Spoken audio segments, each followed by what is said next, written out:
Muchas gracias. Muchas gracias a ustedes por estar con nosotros en este evento tan importante. Muchas gracias a Elvira Lora y todo el personal de la Pucamaima.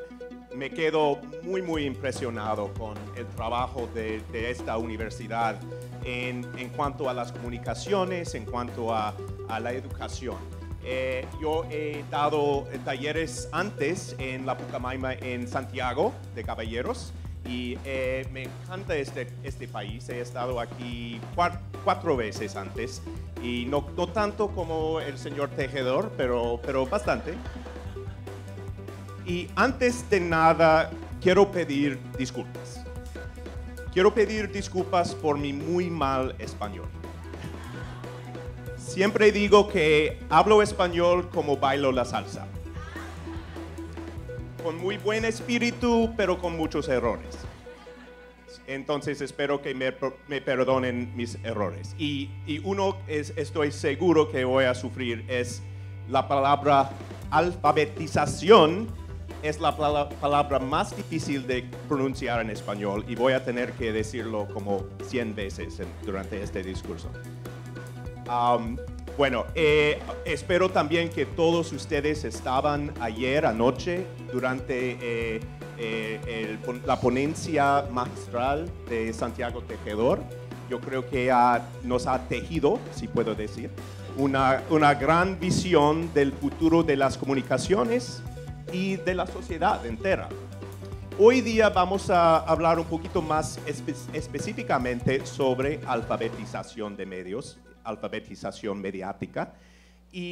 Pero antes de eso, quiero decirles un poquito sobre mi organización, el Centro Internacional para Periodistas, que tiene sede en Washington, D.C.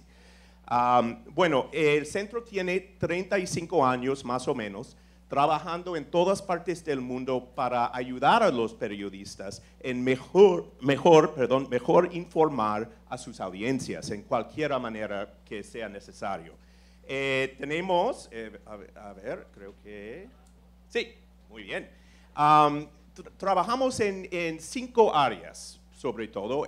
Primero es innovación mediática, porque el mundo está cambiando para los medios en todas partes del mundo y tenemos que ser listos para adaptarnos a las nuevas realidades. Entonces trabajamos en áreas como el periodismo de datos, cómo conectarse con la audiencia a través de medios sociales o otras técnicas para involucrar a la audiencia en lo que estamos haciendo en periodismo. El segundo área es periodismo de investigación, que es muy importante obviamente en todas partes del mundo, porque tenemos como periodistas una responsabilidad de investigar y asegurar que los líderes de nuestros países están haciendo sus trabajos. La tercera área es intercambios globales. Tenemos muchos programas en que traemos a periodistas de otros países a los Estados Unidos para trabajar con sus colegas en salas de redacción a través del país y también enviar a periodistas de los Estados Unidos a otros países para aprender también, porque es un intercambio. No estamos en los Estados Unidos tratando de enseñar la manera perfecta de hacer periodismo, porque no sabemos la manera perfecta. Es un intercambio. Podemos aprender de ustedes como ustedes pueden aprender de nosotros. La cuarta área es especialización temática, que significa cómo podemos cubrir mejor temas como la salud, el medio ambiente, negocios y la economía, cosas así. Y la quinta área es la diversidad.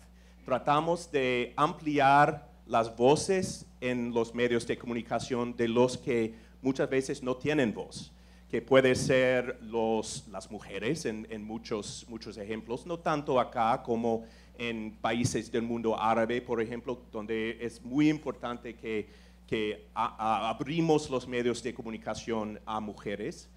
Pero también a minorías étnicas o raciales o de religión.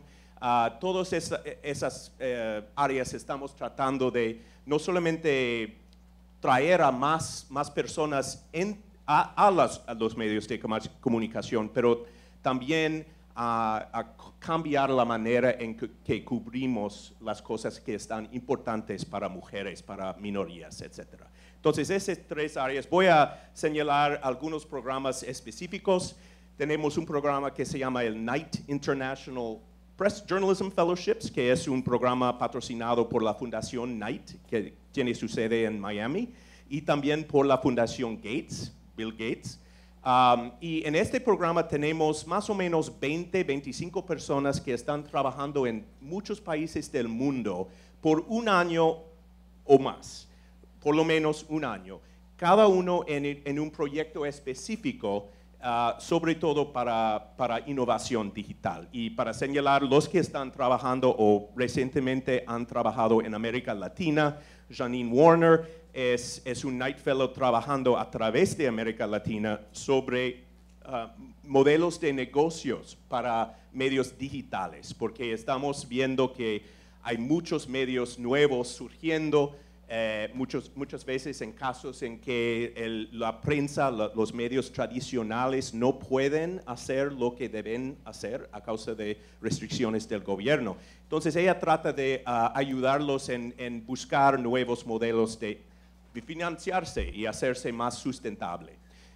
Mariana Santos es portuguesa y ella ha trabajado en toda América Latina también. Fundó una organización que se llama Chicas Poderosas. Quizás algunos de ustedes conocen la organización. Y la meta de esa organización es traer más mujeres a los medios de comunicación, no solamente para trabajar como reporteros o editores, sino en la área técnica, porque eso es la área que está creciendo mucho. Hay muchos trabajos en los medios, en la área digital. Entonces ella está tratando de dar destrezas a esas mujeres para que puedan tomar esos trabajos tan importantes. Jorge Luis Sierra es un periodista mexicano que está trabajando en seguridad digital, que es muy importante en México y en Centroamérica. Fabiola Torres es una periodista peruana. Ella es periodista de investigación y está desarrollando nuevas herramientas para ayudar en las investigaciones. Y por fin Pedro Burgos está trabajando en Brasil.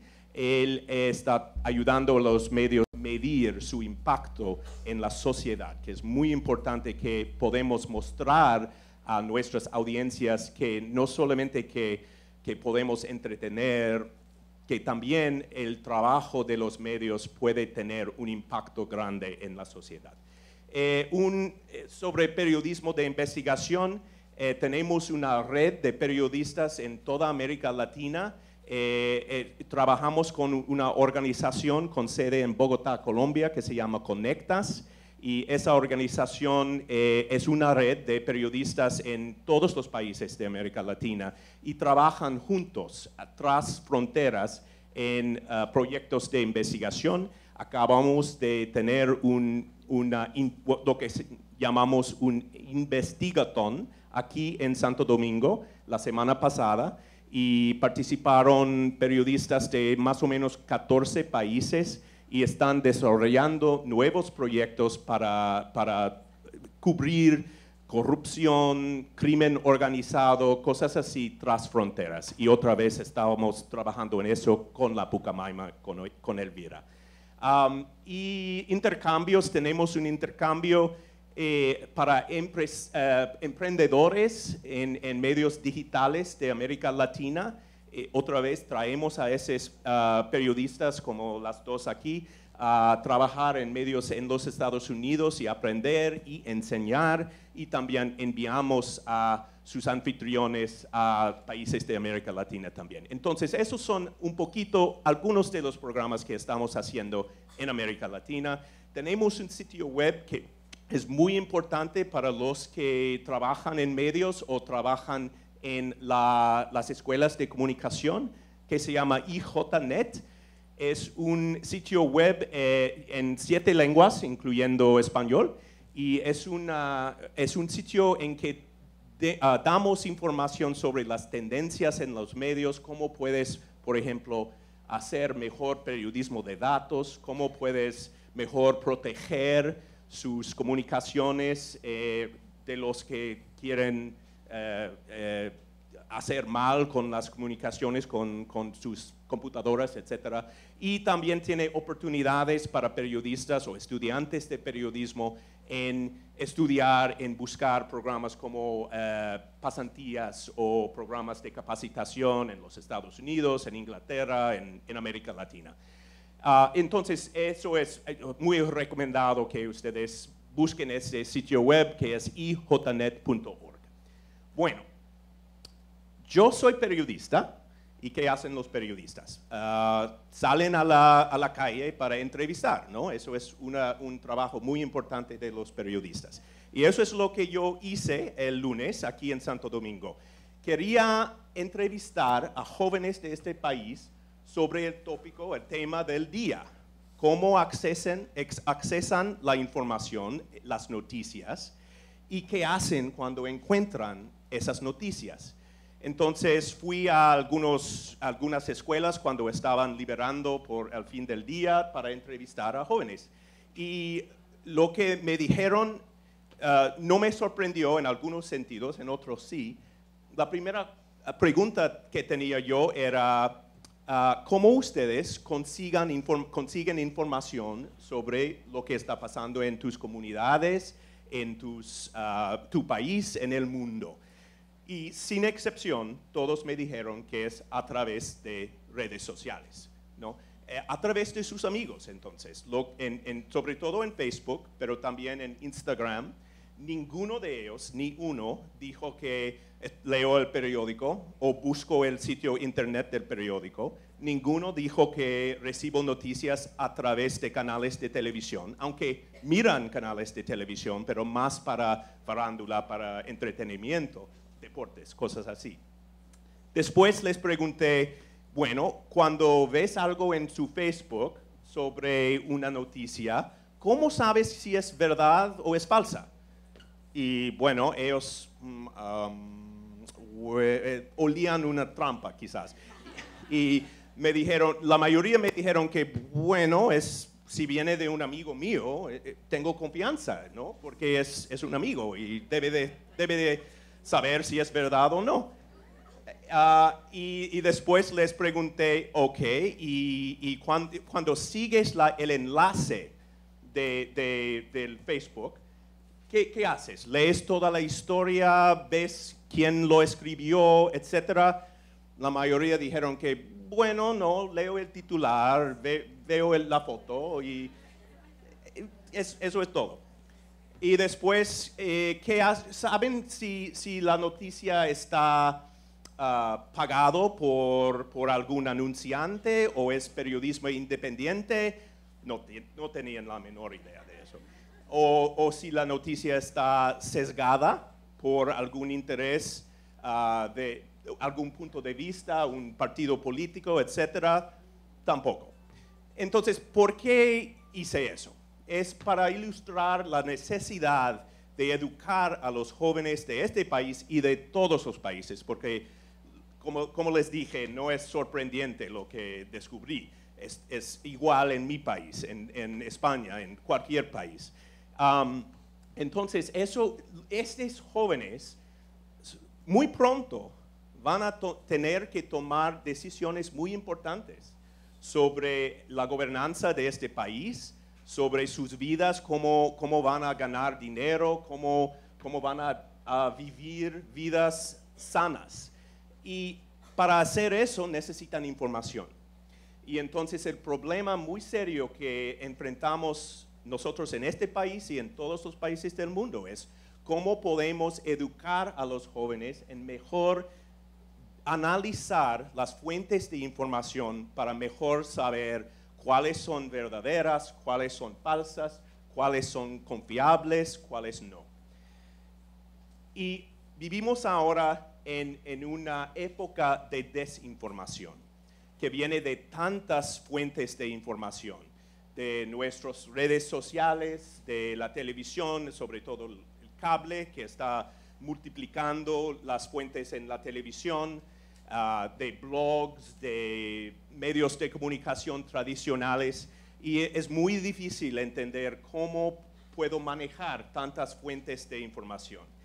Y lo que también pasa es que están surgiendo las noticias falsas, o en inglés que se llama fake news, ¿no? Es una frase, una expresión que ha sido tergiversado por políticos. Por ejemplo, el presidente de nuestro país siempre dice que lo que es fake news es, según yo, noticias verdaderas, y el opuesto. Lo que nosotros llamamos fake news es para él la verdad. Y entonces eso es una frase que es difícil de usar y muchas veces buscamos nuevas maneras de expresar lo que está pasando. Y también, bueno, nuestro presidente, también sabemos que este problema empieza a la cima, ¿no? Que nuestro presidente, según el Washington Post Fact Checker, que es una organización que chequea los hechos, chequea lo que dicen los políticos, los candidatos para un puesto, y han descubierto que el presidente Trump miente o tergiversa la verdad, manipula la verdad entre 6 y 7 veces al día, al promedio. Y han tenido que contratar a nueva gente solamente para medir el nivel de mentiras. Entonces, ese problema viene de la cima, de nuestro país, y no es algo específico a mi país. Obviamente, siempre hemos tenido información falsa, ¿no? Hemos tenido mentiras que vienen de políticos, pero el problema obviamente se hace cada vez más complicado a través de las redes sociales y el Internet en general. Ustedes saben, durante la campaña electoral en los Estados Unidos, Facebook nos ha revelado que más de 126 millones de personas vieron noticias falsas en Facebook durante la campaña o inmediatamente después. Eso es casi la mitad de mi país. Y hay otras citas, otros hechos que voy a citar para ilustrar el problema también. Por ejemplo, un estudio reciente de MIT, el Instituto de Tecnología en Massachusetts, llegó a la conclusión de que las noticias falsas se difunden más rápidamente que las verdaderas. No es sorpresa, ¿no? En medios sociales, y que se diseminan con mayor velocidad porque los ciudadanos los compartan. La probabilidad de que una noticia falsa sea retuiteado es 70% más que las de una noticia verdadera. Entonces estamos compartiendo información falsa más que información verdadera. Y aunque hay miles de bots creando y compartiendo información falsa, el estudio de MIT nos mostró que las personas de carne y hueso son los que son más responsables por difundir noticias falsas. También un estudio de Stanford reveló que los jóvenes no pueden distinguir entre contenido pagado por un anunciante y contenido noticioso e independiente. Entonces, eso es el problema que estamos sufriendo a causa de la tecnología. Y eso significa una crisis para la democracia. Ejemplos de los Estados Unidos y otros países nos muestran el problema. Algunas citas más de 45% de las visitas a sitios de noticias falsas origen de redes sociales, pero en comparación, más o menos 10% de visitas a sitios de noticias verdaderas vienen de redes sociales. Entonces, las redes sociales están impulsando a la gente a visitar sitios de noticias falsas. Según un estudio de la Universidad de Princeton, la persona promedio vio más de 5 historias falsas durante un mes y medio en que el estudio fue conducido.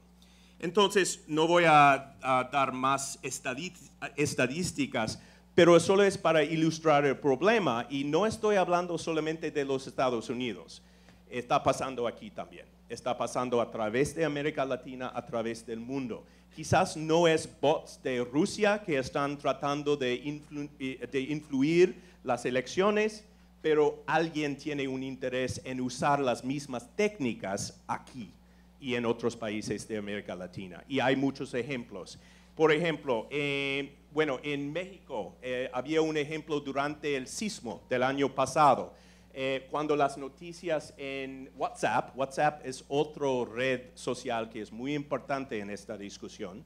Las noticias en WhatsApp, habían información en WhatsApp de que CNN había predicho que en 30 minutos habrá un sismo mucho más grande que el que acabamos de sufrir. Y CNN tuvo que ir al aire para decir que no es verdad, eso no pasó. Pero eso es lo que está pasando, y obviamente puede tener consecuencias muy graves.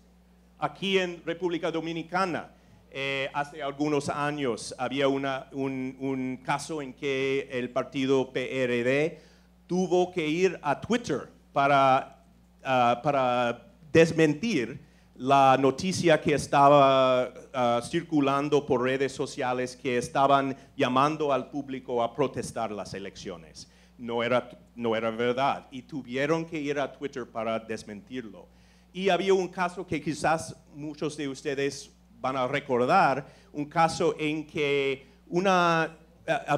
circularon noticias en WhatsApp, otra vez en WhatsApp, de una niña que fue raptada, violada y matada, y causó un pánico entre el público, sobre todo el público que tenían hijos en la misma escuela, y la policía no estaba diciendo nada, y el público estaba reclamando a la policía: por favor, dinos qué está pasando, no vamos a enviar a nuestros hijos a la escuela porque hay alguien que está raptándolos. Y resultó que era un lío entre una secretaria de la escuela y su vecino. Y entonces la información era totalmente falsa, y el público de esa región estaba guardando sus hijos, no enviándolos a la escuela por miedo de lo que puede pasar. Entonces, todo eso para decir que está pasando aquí también, no es un problema de los Estados Unidos solamente. Ok, ¿qué es la solución? Bueno, muchos dicen que lo que debemos hacer es regular a las redes sociales, ¿no? los medios sociales. Y bueno, entiendo el sentimiento, pero yo creo que puede ser muy, muy peligroso hacer eso, porque si damos al gobierno el poder de decidir qué pueden hacer las redes sociales, pueden abusar ese poder. Ustedes han vivido dictaduras y entienden qué pueden hacer los gobernantes cuando tienen el poder de regular a los medios. Obviamente parece que van a regular a las redes sociales y no los medios tradicionales, pero no tengo confianza de que una vez que tengan el poder de regular a los medios, incluso en mi país, que van, sobre todo con el presidente que tenemos, que no es gran amigo de los medios independientes, que van a abusar ese poder. Y bueno, solamente hay que mirar a los países que ya están haciendo eso, como China, Egipto, Irán. Esos no son los modelos para la regulación. Eso es una opción. Otra es la autorregulación de las redes sociales. Y Facebook, Twitter, Google están tomando pasos para autorregularse, para controlar la difusión de de noticias falsas, pero yo no tengo mucha confianza en esas redes. Entonces, ¿qué es la solución? Bueno, no es una bala mágica, pero creo que una gran parte de la solución es alfabetización mediática, en que educamos, enseñamos a los jóvenes y los adultos también, no es un problema solamente de los jóvenes, en mejor distinguir entre las noticias falsas y las noticias verdaderas de lo que está pasando en sus comunidades, cómo acceden a la información. Analizar, porque tenemos que leer la noticia críticamente, buscando problemas para sembrar dudas, porque y no es solamente, es importante para cualquier noticia, que leemos la noticia con dudas. Evaluar es tomar una decisión. Yo creo que esta información es verdadera o es falsa. Y crear, porque todos somos emisoras de noticias ahora, no es solamente los medios tradicionales. Y eso es una buena cosa, porque todo el mundo tiene libertad de expresión, no tiene que depender en los medios masivos. Pero si estamos creando información y compartiendo información, tenemos que ser responsables. Entonces, eso es una definición de alfabetización mediática.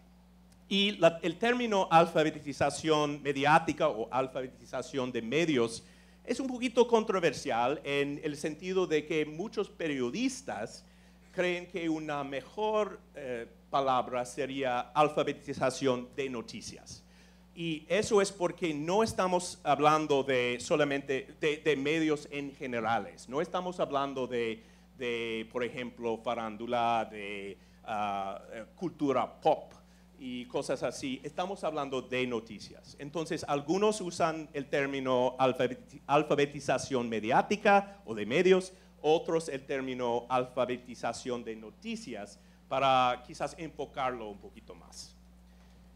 Bueno, tenemos, yo diría, 4 retos en la era digital y vamos a hablar de esos retos y cómo podemos enfrentarlos.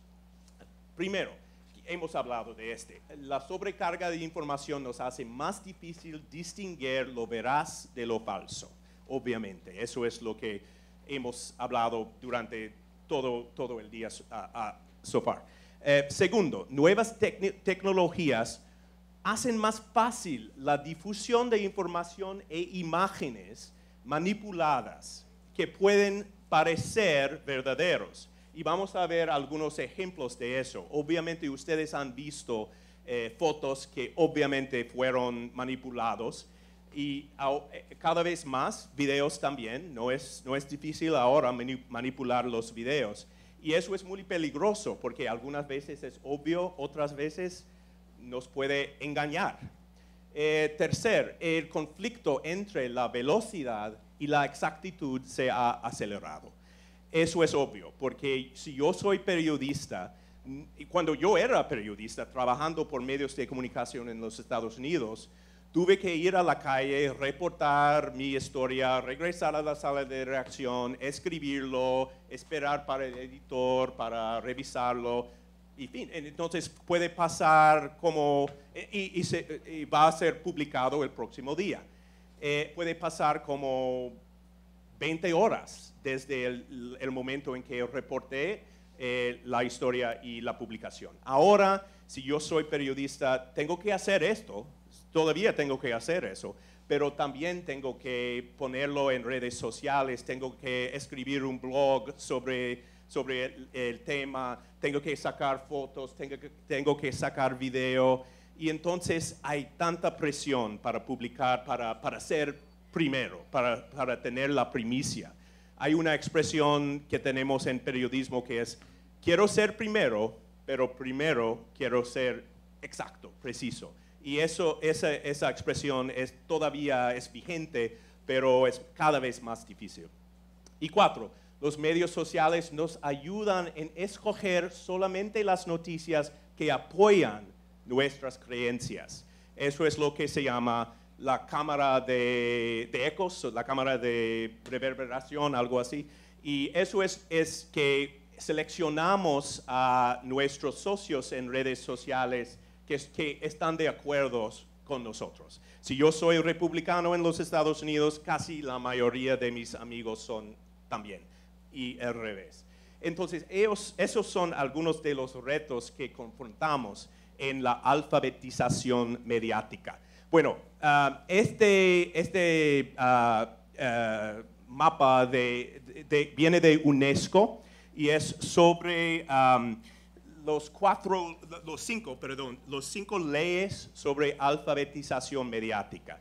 Y voy a revisarlos rápidamente, ustedes no pueden leerlos, me imagino, pero el primero es que todos los actores en un programa de alfabetización mediática, los medios de comunicación, las plataformas en Internet, la comunicación en sí mismo, tienen la misma validez. Segundo, cada humano es un comunicador y tiene el derecho de expresarse. Eso es obvio para nosotros, pero obviamente en muchas partes del mundo no es así. Tercero, hay que recordar que la información no es necesariamente neutra, muchas veces tiene un punto de vista. Cuatro, los ciudadanos muchas veces no saben que tienen derecho de expresarse, ni han opinado sobre asuntos conflictivos, pero tienen ese derecho de todos modos. Y la cinco, alfabetización de medios es un proceso de largo plazo. Eso es muy importante. No vamos a solucionar el problema de esos jóvenes ahorita. Es algo que debemos trabajar por muchos años para ver los resultados.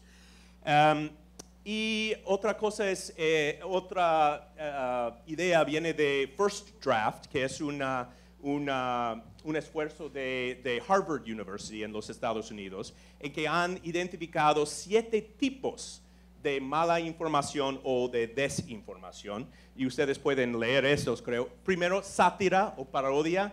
Eso es, obviamente, no tiene la intención de convencer o de hacer creer al público información falsa, pero puedes hacerlo. Muchas veces personas leen parodia y creen que es la verdad. Contenido manipulado, eso es como imágenes, videos que están manipulados. Puede ser información escrita también. Contenido impostor, que significa que algún sitio web, por ejemplo, está fingiendo ser otro sitio web, que un sitio web más confiable. Conexión falsa. Muchas veces, como les dije en la encuesta muy científica que hice en la calle, los jóvenes dijeron que muchas veces leen solamente el titular o ven la foto. Y muchas veces el titular no confirma el contenido, no tiene nada que ver muchas veces con el contenido. Quinto es contenido engañoso. Eso es uso de información específicamente para incriminar a alguien o algo. Está dirigido a traer al lodo, al fango, a un político o una persona. Contenido fabricado, eso es información, noticia falsa, totalmente falsa, inventada. Y contexto falso, eso es muy importante y muy común, que la noticia no es falsa en sí. Por ejemplo, es una cita de un político que sí dijo eso, pero el contexto no está y está incorrecta. Esos son 7 tipos de desinformación, y también First Draft ha hecho como una tabla de las características de cada de esos tipos de información. Por ejemplo, no todos son propaganda. Sátira normalmente no es propaganda, pero otros sí son algunos, por ejemplo, son nada más periodismo deficiente, mal periodismo.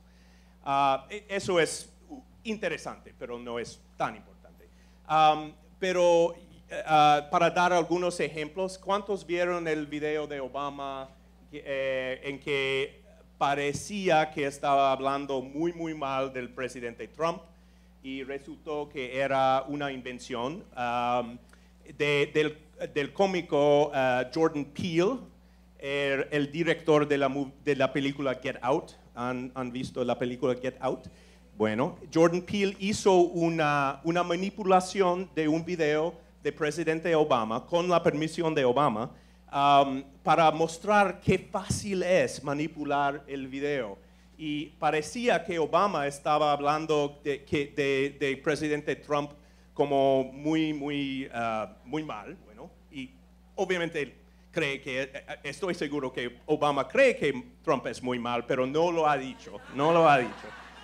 Entonces era mentira, pero es tan fácil manipular el video ahora que muchas veces el público tiene confianza en el video mucho más que confianza en la palabra escrita, porque parece que debe de ser real, pero es muy fácil manipularlo. Y otra vez como el ejemplo que teníamos de contenido impostor.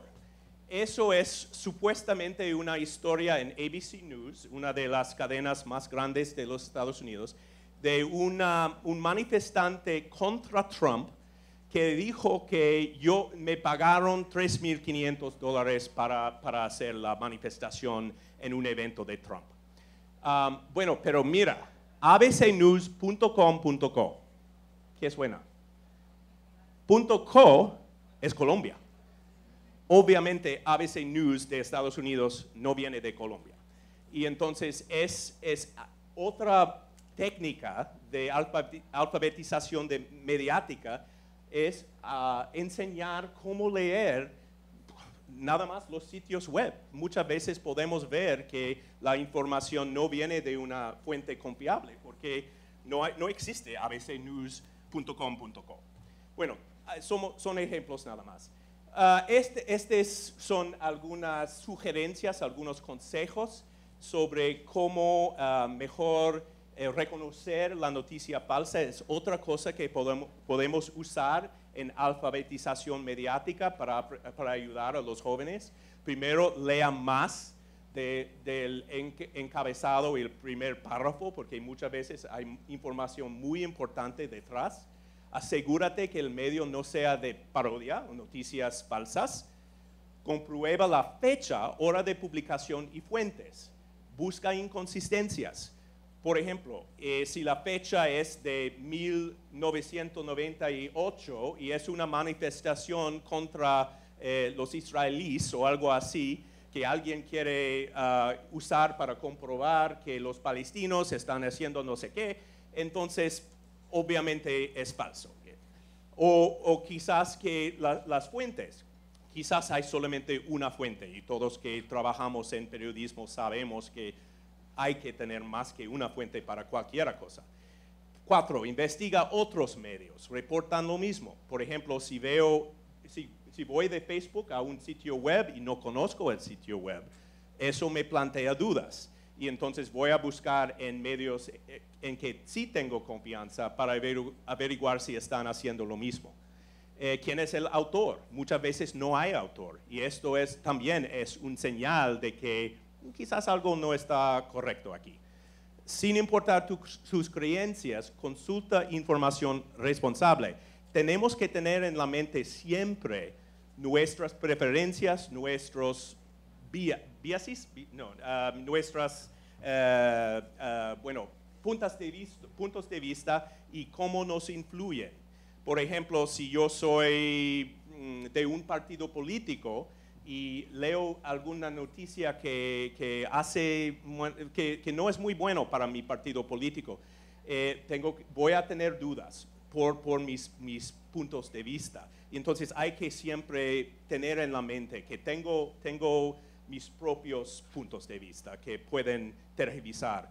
Piensa antes de compartir, sea responsable, no creas todo, duda de las redes sociales y WhatsApp. Algunas sugerencias para los que podemos usar para enseñar. Bueno, quiero hablar un poquito sobre los proyectos en los Estados Unidos y en América Latina con quienes estábamos trabajando para averiguar si hay algunas cosas que podemos hacer juntos aquí en República Dominicana. este es un proyecto de News Literacy Project, que es un proyecto en los Estados Unidos que tiene un programa que se llama Checkology o Checkología. Es su sistema de enseñar alfabetización mediática en las escuelas, y ellos trabajan en las escuelas secundarias. Y traen a periodistas, porque ellos son periodistas, y traen a periodistas a las escuelas para hablar de la importancia de la verdad de los medios de comunicación confiables. Hicimos un proyecto con ellos donde filmamos a periodistas muy importantes en sus países, hablando de la libertad de expresión en sus países y la importancia de la libertad de expresión. Eso es una parte muy importante de la alfabetización mediática, porque estamos tratando de impulsar una nueva manera de leer, de mirar las noticias. Y una cosa importante es que el público entienda el papel muy importante que tenemos los medios de comunicación. Entonces, en México, quizás algunos conocen a Carmen Aristegui, Toyosi de Nigeria, Román de Rusia, Frederick de Suecia, que es el país que quizás es un poquito diferente en aquí, y Sharmin de Pakistán, hablando de la libertad de expresión en sus países. Y entonces tenemos ahora un sitio web en que tenemos estos videos y muchos más para compartir con los estudiantes en varios países del mundo, y esperamos educarnos en la importancia de los medios de comunicación y la libre expresión. Otra organización con la cual trabajamos es el Center for News Literacy en Stony Brook University, que es una parte del sistema de la Universidad de Nueva York. Y ellos tienen un otro plan semejante a Checkology para enseñar alfabetización mediática, y lo han hecho, lo han traído a varios países del mundo, sobre todo en Asia y Europa, pero quieren trabajar en América Latina, y estamos hablando con ellos de cómo podemos traducir su información y trabajar con nuestros socios en América Latina. Center for Media Literacy o Centro para la Alfabetización Mediática tiene su sede en California, y ellos tienen muchos recursos en español ya escritos. No voy a revisar esto, pero si ustedes tienen interés en buscar información que ya está disponible en español, Center for Media Literacy sería una buena organización. Estamos lanzando un proyecto con ellos en que vamos a buscar los adolescentes que tienen más influencia en sus redes sociales, y vamos a convertirlos en educadores en alfabetización mediática, para que puedan tener una influencia en sus redes, porque tienen miles de seguidores, y tratar de dirigirnos al problema de información falsa, y en muchos casos información que está incitando a la violencia también. Y en América Latina hay una organización que se llama Chequeado en Argentina. Yo creo que es el mejor, sin duda, el mejor agencia de fact-checking o chequeando los hechos en todo el mundo.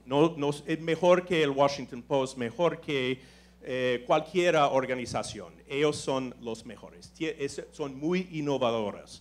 Y tienen un programa que se llama El Futuro del Debate, en que tratamos de convertir a los jóvenes en chequeadores de hechos. Y entonces trabajan durante eventos como cuando está reuniéndose el Congreso, traen a los jóvenes al Congreso para hacer revisiones de lo que dicen los políticos. Entonces, el fact-checking es una manera de hacer alfabetización de medios, porque convertimos a los jóvenes en fact-checkers, y eso es algo muy importante. Bueno, esos son algunos de los esfuerzos que yo conozco en Estados Unidos y en América Latina, que son muy innovadoras, y podemos trabajar en ellos. obviamente Santiago tiene más conocimiento que yo de lo que está pasando en España y en Europa, pero hay muchos esfuerzos que ya están en vía.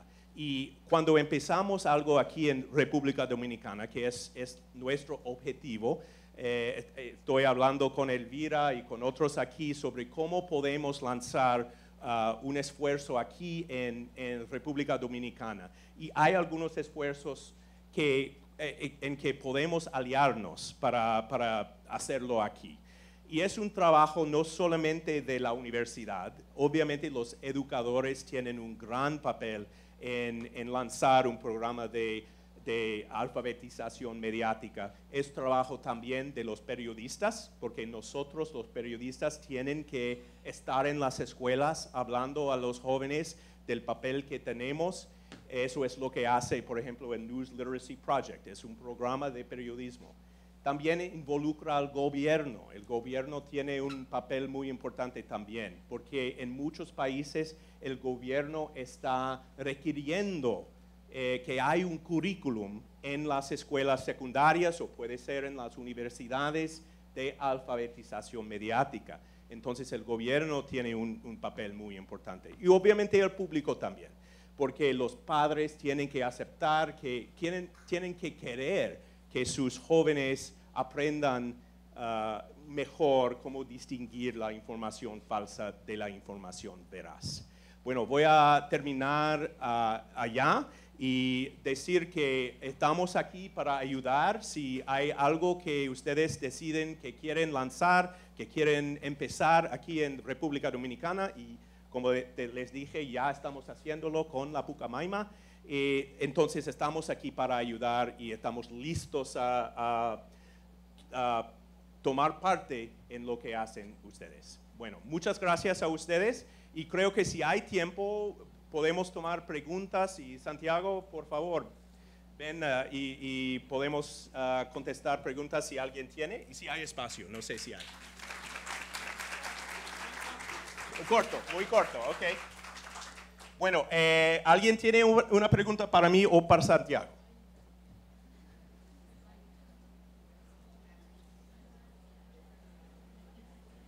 No. ¿Cuáles son periodistas?